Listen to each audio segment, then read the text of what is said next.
Oh boy, oh boy, oh boy. There are quite a few things that are on my mind right now.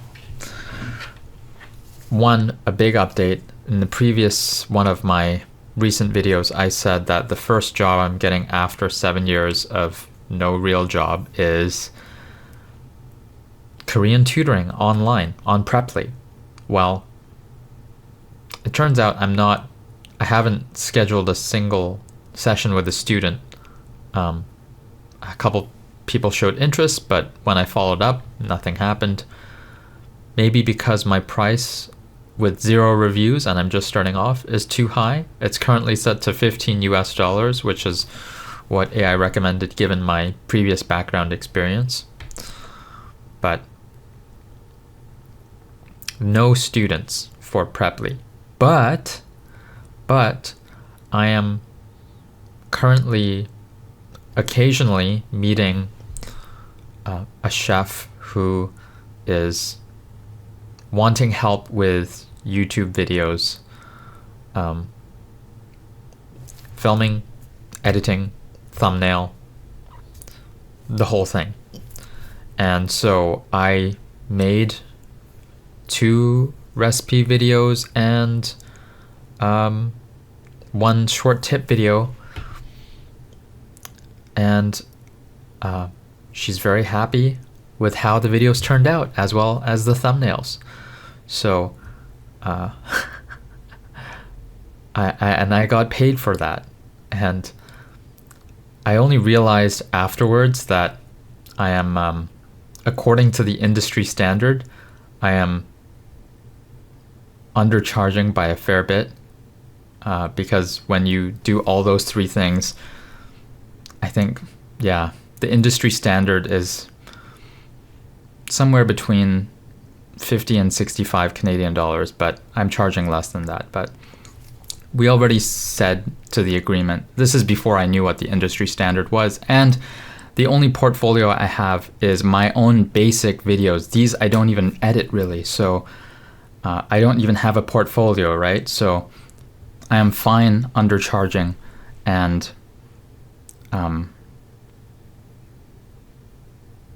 building up my portfolio and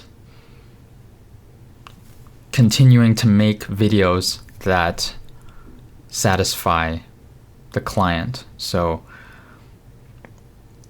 I got paid for 8.5 hours of work, and I got paid last night, and I got the email of the payment, and I was like, damn. And so even before I got the payment, as soon as I calculated the billable hours and I sent the invoice, and I realized that not only was I getting paid, but she was happy with the videos. She's happy with how it turned out, how it's edited, and the thumbnail as well. I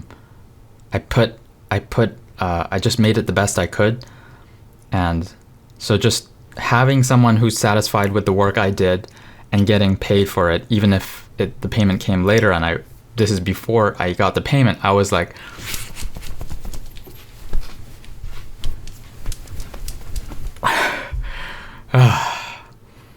yeah, it feels good, man. After not really earning income from doing good work, doing good quality work and getting paid for it, it feels good. And I actually, I actually enjoyed trying to make it the best possible videos that I could and the best possible thumbnails that I could. I was like, how can I make this better? How can I make this the best possible video and thumbnail that I can make? And it feels good to be paid to do what I feel like I'm pretty good at now and getting better at. So I'm only going to get better from here as long as I keep putting in the effort. So that's a big piece of news. After a long time of not working. The other thing that's on my mind, I mean, this is a side note before I get to the thing, but I have these reading glasses that I usually wear to look at my computer because I need corrective lenses for short distances. But these have glare, as you can see. You can see the screen, right? So I'm gonna get anti-reflective coating lenses because I haven't checked my eyes in 2 years, so maybe these are not strong enough. We'll see. And maybe get new lenses with new prescription and anti-reflective coating. Then I can wear these and film, which would be great because close things, even this camera, I would rather wear my reading glasses. So that appointment is tomorrow. But the more important thing, that was a side trip, not really related to what I want to say next, which is I just met someone who is potentially a great new friend, and he asked me, if you knew for certain that you would continue with YouTube and yet never make it to be a full-time living in terms of enough income to get have a job, like not even like a minimum wage amount, a full-time minimum wage salary from YouTube alone, would you still continue to do it even if it didn't pay you? And right now YouTube is paying me over $30 a month, so that's like $1 a day. And I'm really happy about that, actually, that I'm actually getting paid to do something I love, even if it's a tiny fraction of something that I am able to live off of. But my answer was, yes, I would still do YouTube. And I would work so that I can do YouTube, so that I can support my YouTube video making, because I love making these videos and I don't intend to stop.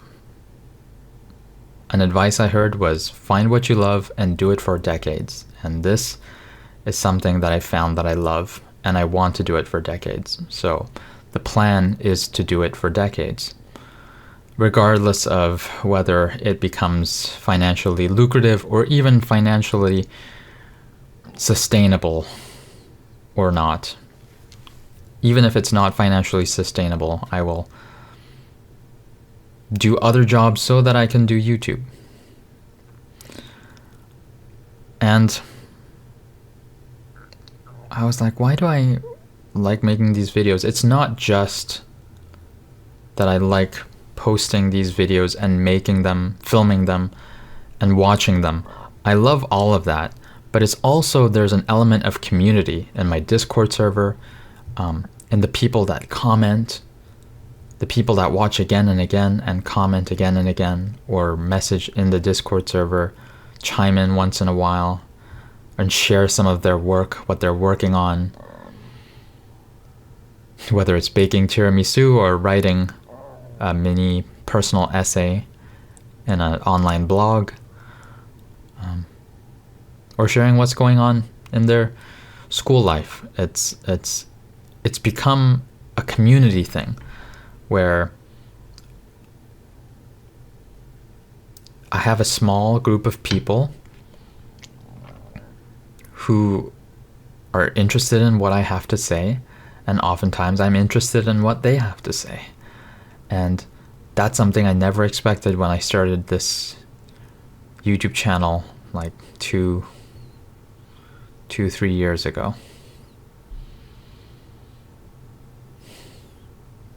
So for that, and for the joy of creating, I don't want to stop. I never want to stop.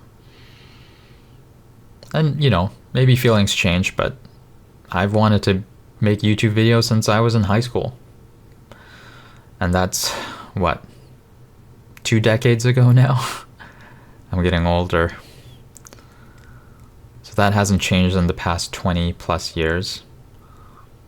20 years? Yeah. About 20 years, so. Yeah. The plan is to keep going and creating these regardless of outcome. And of course, it's hard to be outcome independent. I can't help but check the number of view count that my videos get, and sometimes check how many subscribers each video gets. If I even get one, it's like, ooh, this one was good because one person joined from just me chatting into the camera with no editing. Well, checking the metrics, checking the numbers does affect how I feel a little bit, and that's why I just watched a video of another creator who writes video essays, makes video essays. He's called Westenberg, and he announced that he's demonetizing his channel. And according to the statistics that I see on the vidIQ extension, this person was earning anywhere from $200-300 to maybe $500-600 a month just from AdSense revenue. So that is no small amount. Well, sure, some people would call that small amount, but that is not a tiny amount to just give up on a monthly basis.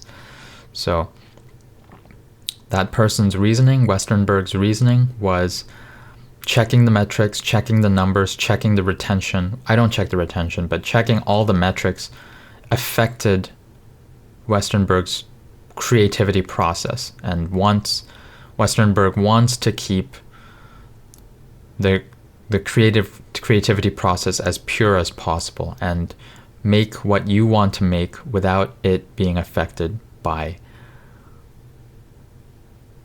how you come across to others. Making, as a purist, right? I think that's a purist, where you make something for the pure joy of making it, not even to try and tailor to the feedback of the audience, but how you want to make it.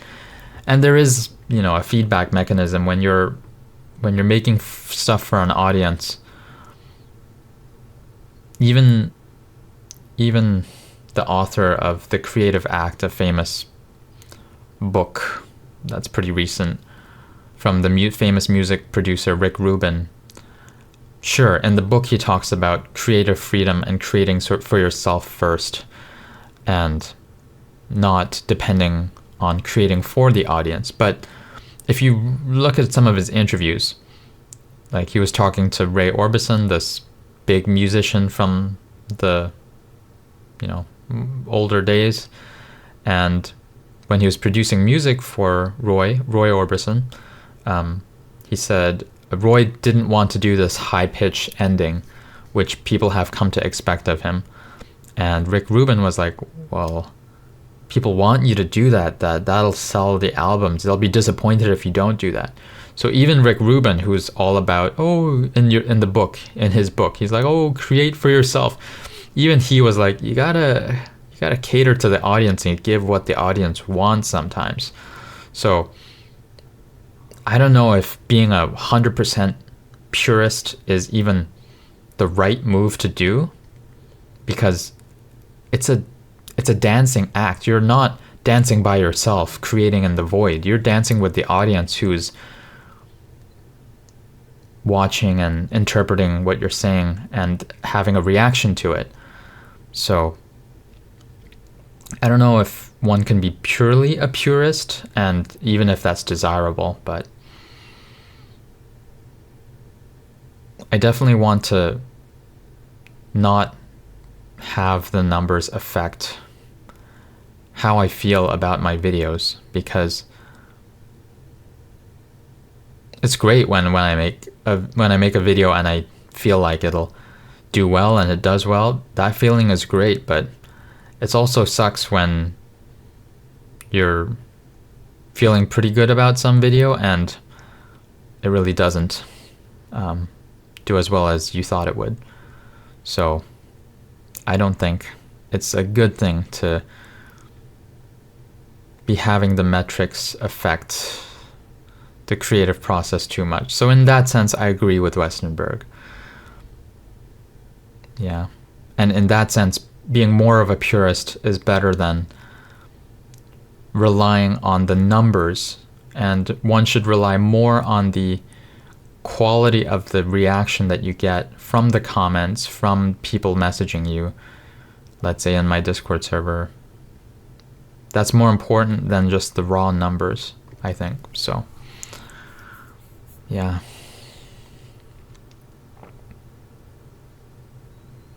So those were some things on my mind. I think there are more, but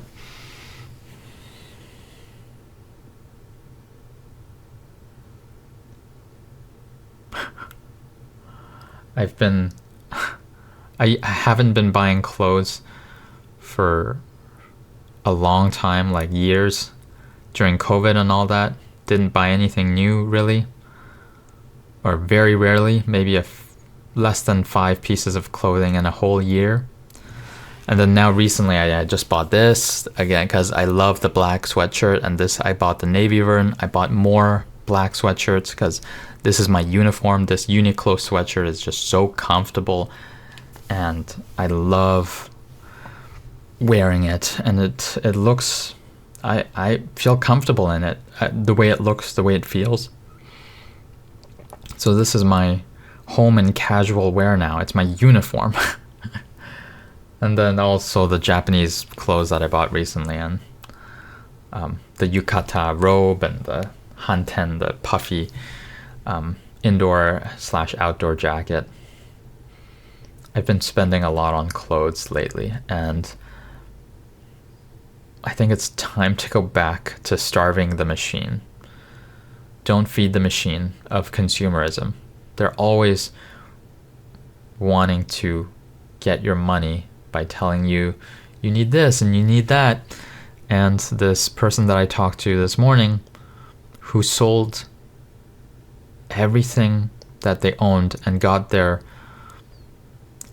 whole luggage down to 1 or 2 suitcases and put it in a 2-door car to live a nomad life. Selling everything that you own except for a suitcase worth. That's insane. And one thing that he realized was he sold all that stuff and he felt lighter. He thought he would be devastated by losing these speakers that he's had for 10 years and enjoyed for so much, but for so long, but just felt light after selling it, didn't mind too much, and what he thought he would feel did not equate to how he actually felt after selling everything, almost everything that he owned. So yeah, starve the machine. Don't feed the consumerism machine. I've been hopping back on the consumerism bandwagon and buying a lot of stuff lately. In terms of clothes, I just bought a hard drive, a solid state drive, to expand my desktop capacity because of making YouTube videos. I'm running out of storage. So that's more of a necessity. That's for YouTube, and that's for my computer. And that's not for pleasure, that's for convenience and accessibility to my older videos, which I do access and use sometimes. So that's not for pleasure, but I've bought some clothes for pleasure, and, well, I think it's time to go back to starving the machine. Just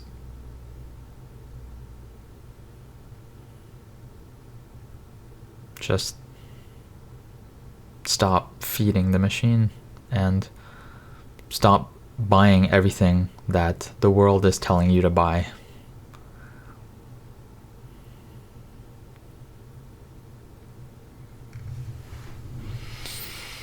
One 1% better every day, baby.